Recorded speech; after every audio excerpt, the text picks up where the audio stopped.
As revealed by the Italian press, Eva Kaili wanted to warn former Italian MEP Antonio Panzeri about the investigation. According to investigators, he is a leading figure in the corruption scandal. €600,000 in cash were found in his apartment. He is suspected of lobbying for Qatar and Morocco. His wife and daughter were also implicated in the case. On Monday, an Italian court agreed to hand over his wife to Belgian authorities. I knew about Mr. Panzeri's activities, and I knew that there were suitcases full of money in my house.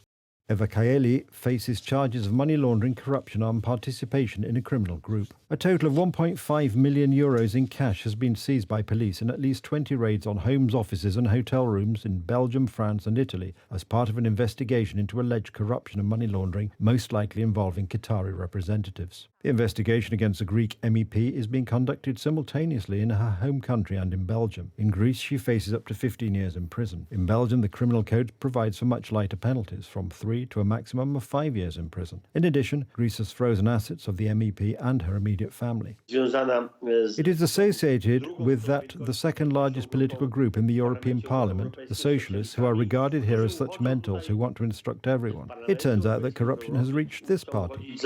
In connection with the corruption scandal already dubbed Qatargate, the Politico portal published an article in which journalists point out other obscure sources of income for some MEPs. Among them is mentioned Radosław Sikorski, who in 2019, in addition to his official salary, received €40,000 for consultancy services, although, to this day, it is not known to whom they were provided and what they were.